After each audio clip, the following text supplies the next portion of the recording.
Notice what happens inside you now when someone begins to pull away. Not dramatically, just subtly. Their messages become less frequent. Their attention shifts. Their energy changes. In the past, moments like this could trigger an immediate internal response. Your mind would begin working quickly. You might replay the last conversation. Wonder whether something you said created distance. Ask yourself if you should reach out again. Clarify something. Repair something. Restore the connection before it slipped any further. The reaction wasn't necessarily visible from the outside, but internally there was urgency, a quiet fear that the relationship might be moving toward loss. And loss once felt threatening, not only because you cared about the person, but because separation often felt destabilizing. Carl Jung believed that much of this fear originates in the way identity becomes intertwined with relationships. When psychological development is still unfolding, the ego often fuses parts of stability with the people closest to it. Their presence becomes reassuring. Their consistency becomes grounding.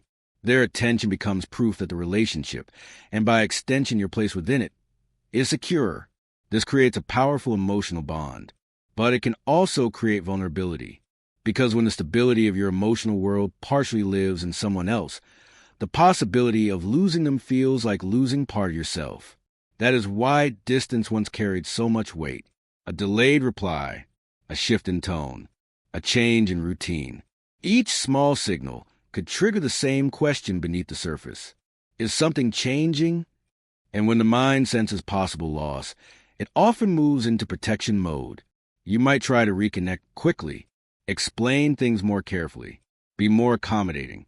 Sometimes people even begin adjusting their behavior in subtle ways, becoming more agreeable, more attentive, more available, not because they lack dignity, but because the psyche is trying to protect emotional stability. In psychology, this pattern is often linked to attachment anxiety. The nervous system interprets relational distance as a potential threat.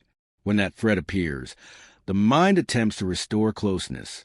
Carl Jung described a similar process through the idea of unconscious dependency. When parts of the psyche are projected onto another person, their presence feels essential. Their approval becomes regulation. Their closeness becomes safety. And their absence begins to feel like emotional risk. But something begins to change as individuation progresses. The fear surrounding relational loss gradually weakens. Not all at once, but slowly. You start noticing that distance does not create the same internal urgency. Someone may become quieter, and instead of immediately reacting, you observe the change. Someone may choose a different direction, and instead of trying to hold a connection in place, you accept the shift. At first, this can feel unfamiliar, because earlier in life, relationships often carried a sense of emotional gravity. They felt central to your stability. Now, that gravity feels lighter. You still care deeply about people, but the possibility of losing them no longer produces the same internal collapse. This change does not come from emotional numbness. It comes from identity consolidation. When identity becomes more internally organized, relationships stop carrying the entire weight of emotional security. You value them, but you are no longer psychologically fused with them. Carl Jung believed that individuation gradually separates the ego from unconscious dependencies. As the separation occurs, emotional resilience increases. You begin to experience yourself as a stable psychological center, not something that depends entirely on relational confirmation. Because of that, loss becomes less terrifying. You still recognize that losing someone matters. You may still feel sadness if a relationship ends. But sadness no longer equals fragmentation. Earlier, loss might have felt like a collapse of structure, a sudden disruption of your emotional ground. Now, loss registers differently. You can acknowledge it, process it, but your core identity remains intact. This is one of the quiet transformations that occur during psychological maturation. You move from relational dependence to relational participation. Earlier, relationships help define your sense of stability. Now, they become experiences you share rather than structures you depend on. This difference is subtle but profound. It changes how you interpret distance. For example, imagine a friend becoming less available over time. Earlier, That shift might have triggered anxiety. You might wonder if you had done something wrong. You might try to revive the connection, send more messages, invite more conversations. Now you notice the change, but your internal state remains steady. You recognize that people move through different phases of life. Responsibilities change. Priorities shift. Some relationships naturally grow closer. Others naturally fade. Instead of interpreting these changes as personal rejection, you see them as part of life's movement. Carl Jung often spoke about how psychological growth requires releasing unconscious attachments that once shaped how we define ourselves. When those attachments loosen, the psyche becomes more autonomous. You begin to stand on your own emotional ground. And when you stand on your own ground, the fear of losing others decreases, because your stability no longer depends entirely on their presence. You still invest in meaningful relationships. You still value connection, but you no longer chase people who are leaving. You no longer panic when distance appears. You no longer try to force alignment when someone chooses a different direction. Instead, you observe, you respect their movement, and you remain centered in your own. This does not mean you are indifferent to relationships. It means you are no longer defined by them. Your identity exists beyond any single connection. Carl Jung once observed that the individuation process requires separating from the psychological structures that once held our sense of self. Relationships are often part of those structures. Earlier, they provide essential emotional grounding. But eventually, the psyche must develop its own center. Once that center forms, the experience of relationships transforms. You're no longer holding on from fear. You are participating from choice. You welcome people into your life, but you do not collapse if they leave. You care deeply, but you remain whole either way. And that quiet realization marks the beginning of a new stage in psychological development, a stage where connection is still meaningful. But your identity is no longer dependent on preserving every bond, because your emotional foundation is no longer located in someone else's presence. It is located within you, steady, grounded, and increasingly independent of whether someone stays or goes. Think about the amount of energy that once went into preserving certain relationships, not always in obvious ways. Sometimes it appeared as patience. You tolerated behavior that made you uncomfortable. You overlooked patterns that quietly drained you. You told yourself that understanding the other person was more important than protecting your own balance. Other times, the effort appeared as adjustment. You became more agreeable, more accommodating, more available than you truly wanted to be. You might have softened your opinions, minimized your needs, or avoided difficult conversations because you feared that honesty might push the other person away. None of this necessarily felt manipulative. In fact, it often felt like care, like loyalty, like commitment to the relationship. But beneath those behaviors, there was often another force quietly operating: fear of loss. Carl Jung believed that many relational behaviors are unconsciously shaped by what the psyche fears most. If the psyche fears rejection, it becomes overly agreeable. If it fears abandonment, it becomes overly accommodating. If it fears loneliness, it becomes overly invested in maintaining connection. The intention is not deception. The intention is stability. When someone's presence feels connected to your emotional security, the psyche will naturally try to preserve that presence. And sometimes it does so by abandoning small parts of itself. You might accept dynamics that do not truly respect you. You might give more than you receive. You might work harder to maintain the relationship than the other person does. Not because you lack self-respect, but because the fear of losing the connection feels heavier than the discomfort of preserving it. Psychologically, this pattern is often tied to what attachment researchers call abandonment anxiety. The nervous system interprets the possibility of separation as a threat, and when that threat appears, the psyche moves quickly to protect the bond. Carl Jung approached the same phenomenon through the lens of projection. When we unconsciously project emotional stability onto another person, their presence begins to feel essential. Their departure feels dangerous. Their approval feels regulating. And when the psyche believes something essential might disappear, it becomes willing to negotiate its own boundaries.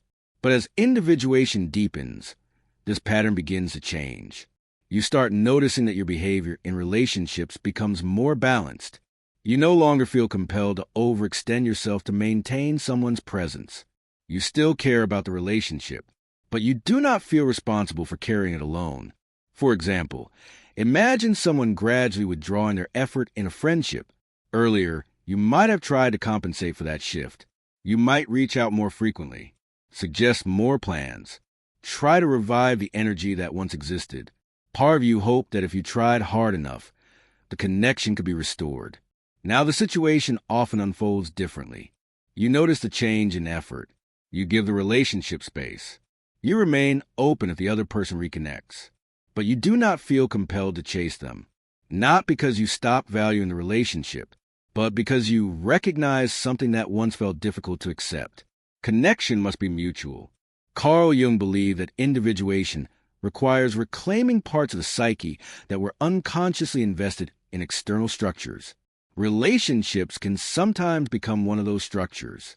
When identity depends heavily on them, the ego becomes willing to sacrifice authenticity in order to maintain the bond.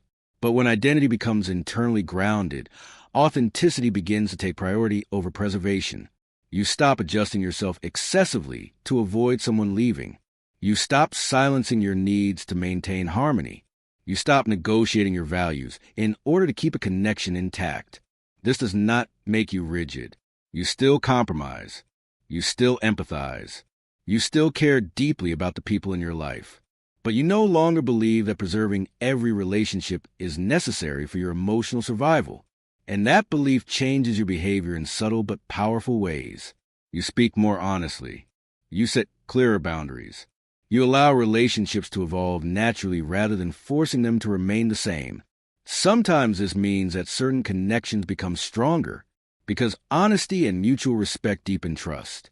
Other times, it means that some relationships fade because they were sustained mainly through effort rather than genuine reciprocity.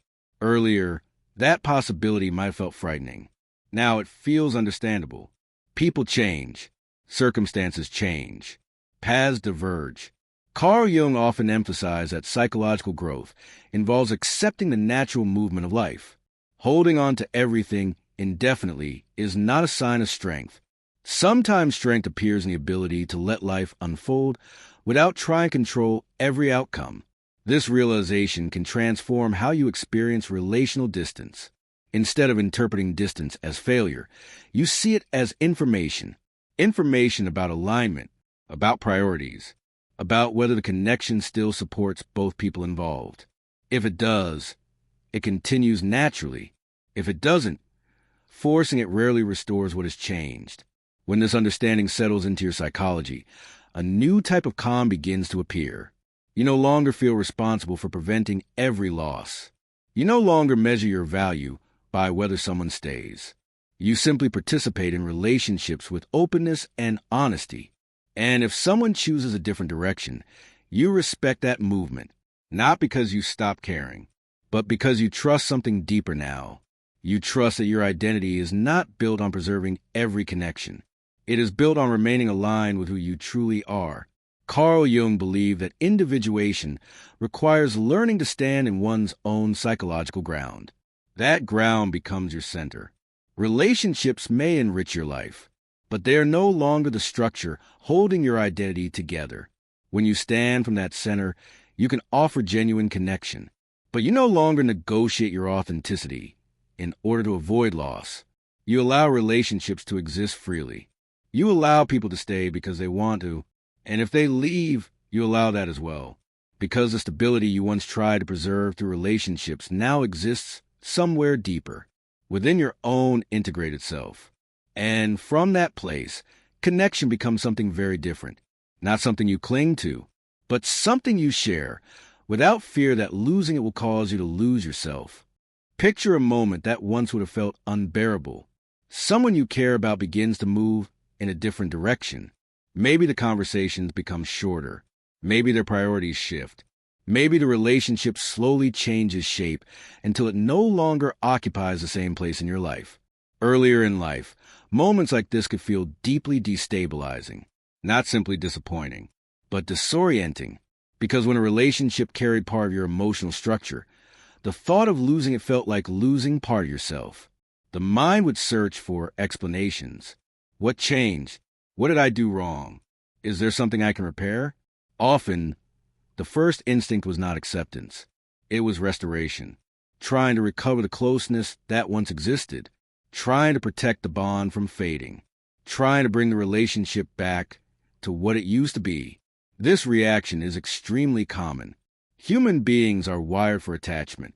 From early childhood, our nervous system learns that stable relationships provide safety. Connection becomes associated with emotional regulation. When someone important is present, the nervous system relaxes. When that person withdraws, the nervous system becomes alert. Carl Jung understood that this process often goes deeper than simple attachment. When the ego is still developing its internal structure, it unconsciously fuses parts of its identity with relationships. In other words, the relationship becomes more than a connection. It becomes part of how you experience yourself, your role within the relationship, your place in that person's life, the emotional rhythm you share together. All of these elements quietly contribute to your sense of stability. So when the relationship begins to change, the ego can interpret that shift as a threat to identity. This is why separation once felt so intense. It was not only about losing someone. It was about losing the structure that helped define you. But as individuation progresses, something inside the psyche reorganizes. Your identity slowly separates from the relational structures that once held it. You begin to experience yourself more directly, not primarily as someone's partner, friend, or emotional anchor, but as an individual with your own psychological center. Carl Jung believed that individuation requires exactly this movement. The ego must gradually differentiate itself from the roles and relationships that once defined it. This does not mean rejecting relationships. It means no longer relying on them to maintain identity. Once that differentiation begins, the experience of loss changes. You can still care deeply about someone. You can still feel sadness if the connection ends. But the sadness does not dismantle your sense of self. You grieve the relationship. You acknowledge the memories.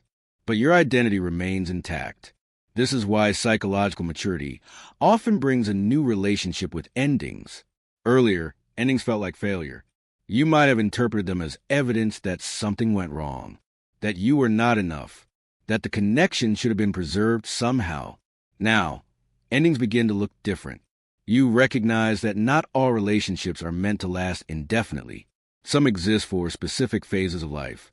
Some serve important emotional or psychological purposes. Some help us grow, learn, or see ourselves more clearly. But that does not mean they must continue forever. Carl Jung often emphasized that life moves through cycles, periods of connection, periods of transformation, periods of separation. Try and hold every relationship in place indefinitely can prevent those natural cycles from unfolding. And when you begin to accept this movement, fear loosens its grip. You no longer experience relational change as immediate loss. Instead, you begin to see it as part of the unfolding of life.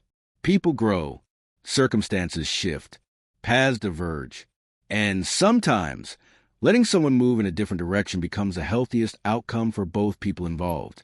This does not mean the relationship lacked meaning. In fact, many meaningful relationships eventually change form. They evolve, they fade, or they transform into something quieter, but their significance remains. Psychological maturity allows you to hold that complexity.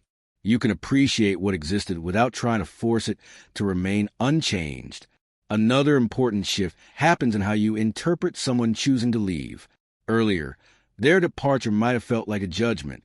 You might have wondered whether you were not enough, whether something about you caused a loss. But as identity becomes more internally grounded, that interpretation weakens. You understand that other people's decisions are shaped by their own psychological paths, their values, their fears, their priorities, their stage of life. Sometimes those paths align with yours. Sometimes they diverge. And divergence does not necessarily mean rejection. It simply means movement. Carl Jung believed that individuation often requires periods of separation from structures that once provided stability. Those separations are not punishments. They are part of psychological growth. They create space for the psyche to reorganize itself. And when you understand this, the fear of losing people begins to soften, because you realize that relationships cannot always remain exactly as they are, and trying to control that movement is rarely possible. Instead of resisting change, you begin to trust your own resilience. You trust that you can experience connection deeply without depending on it for survival. You trust that if a relationship ends, you will still remain whole, not unchanged, but intact. This trust becomes one of the most powerful forms of emotional security. You no longer cling to relationships out of fear. You participate in them fully while they exist. And if they end, you allow yourself to grieve without collapsing. Carl Jung believed that the goal of individuation is not isolation, but wholeness. A whole person can love deeply, form meaningful bonds, invest emotionally in others. But they do not lose themselves if those bonds change. Their identity is no longer fragile. It is rooted in something deeper than relational permanence. And once that inner structure forms, a quiet confidence begins to emerge. You realize that connection is something you can offer freely, not something you must protect at all costs. You can allow people to stay because they want to be there, not because you are trying to hold them. And if they leave, you allow them that freedom as well, because your emotional center no longer lives inside the relationship. It lives within you, steady enough to love, strong enough to release, and grounded enough to remain whole, no matter who stays or goes. Something fundamental changes when the fear of losing people begins to fade, not because relationships become less meaningful, but because they stop carrying the weight of your emotional survival. Earlier in life, the possibility of someone leaving could feel destabilizing. Distance created urgency. Withdrawal created anxiety. Endings felt like something that needed to be prevented. You tried to repair the connection quickly, explain more, understand more, hold the relationship together before it slipped away. Carl Jung understood that this fear often emerges when identity becomes intertwined with relational bonds. When parts of our emotional stability are projected onto another person, their presence begins to feel essential. Their attention becomes reassurance. Their closeness becomes grounding. And their departure begins to feel like losing part of yourself. But individuation gradually changes this structure. As identity becomes more internally organized, the emotional dependency that once fueled abandonment fear begins to dissolve. You still care about people. You still value connection. But the possibility of loss no longer threatens your psychological foundation. Your center has moved inward. Carl Jung once observed that psychological development requires reclaiming the parts of ourselves we once unconsciously attached to the outside world. When those parts return to us, our sense of stability becomes internal rather than relational. And when stability becomes internal, relationships begin to feel different. You no longer hold on to people out of fear. You hold space for them out of appreciation. You no longer try to secure every connection. You allow relationships to exist naturally. If someone chooses to stay, you welcome that presence. If someone chooses a different path, you allow that movement as well, not because it feels easy, but because it no longer destroys your sense of self. This is not detachment. It is emotional security. You can invest in people deeply, but you do not collapse if they leave. You can love fully, but you do not depend on that love to maintain your identity. And that subtle shift changes the entire emotional atmosphere of your relationships.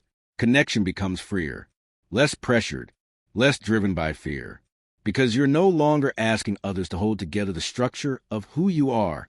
You are standing from your own center. And from that center, relationships become something very different.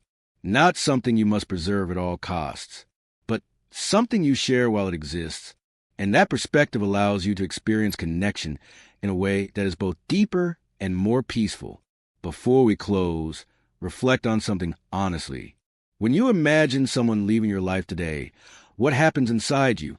Do you feel the same urgency that once appeared? Or do you sense a quiet confidence that you would remain whole either way? Share your experience in the comments. Your reflection might help someone else recognize that what they're experiencing is not emotional distance, but psychological growth. And if this video resonated with a shift you've been feeling in your own life, consider sharing it with someone who might also be learning to release the fear of losing people. Because sometimes the most powerful sign of emotional maturity is not how tightly we hold on. It is how peacefully we can allow life and people to move as they need to, while we remain steady in who we are.